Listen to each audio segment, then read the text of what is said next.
So as you take your next breath, ask yourself, what is it that you feel most in the present moment? What is it you feel most that's affecting you in your heart? And have the courage to just connect with wherever you are.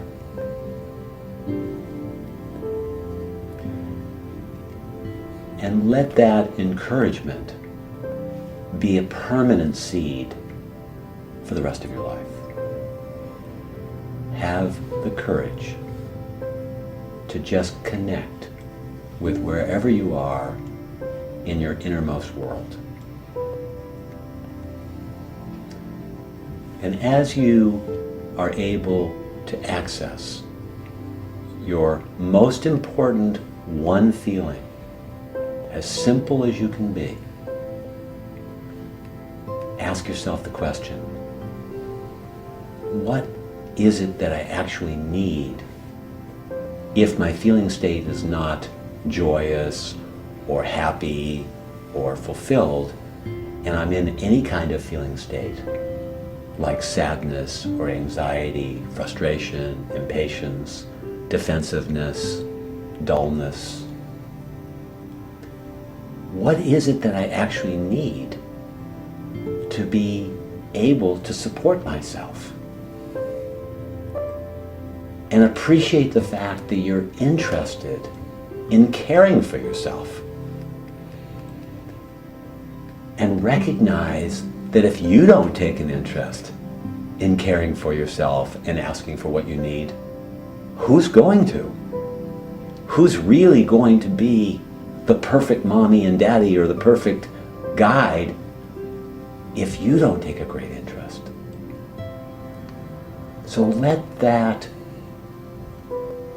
pretty clear wisdom that you need to be the caregiver for yourself lead you to ask, when I feel anxious, when I feel sad, when I feel frustrated, I want to take a much greater interest also in what it is that I need so that I have a focus on something that will move towards my healing.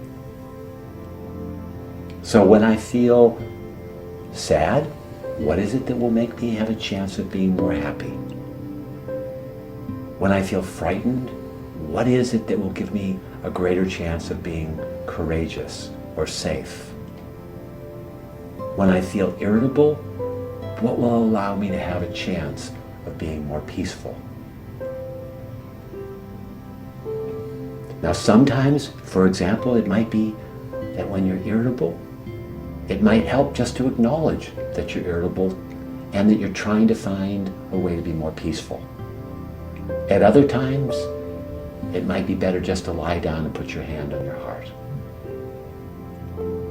But the important thing is you're interested in two things all the time for the rest of your life.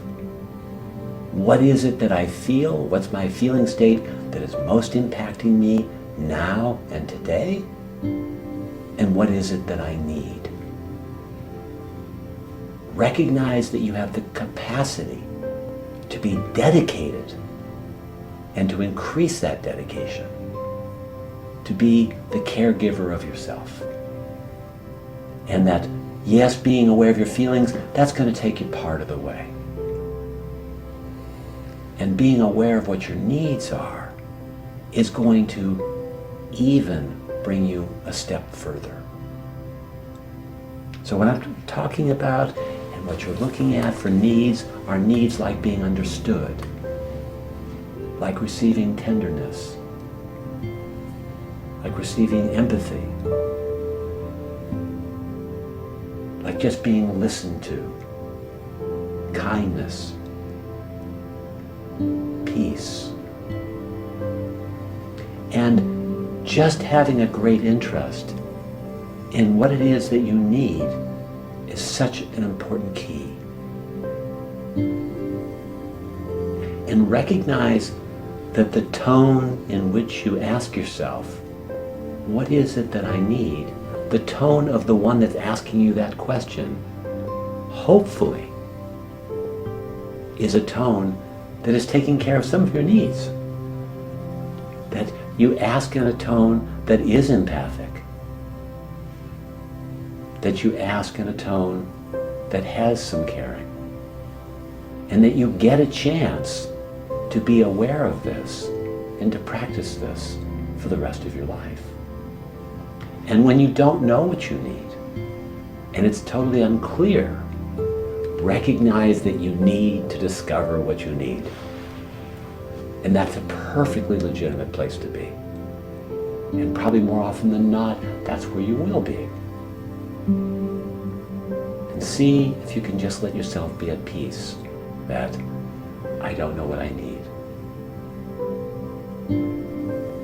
And as you continue to look at what you feel, what you need, recognize sometimes you're also not going to know what you feel. And that that's also perfectly legitimate.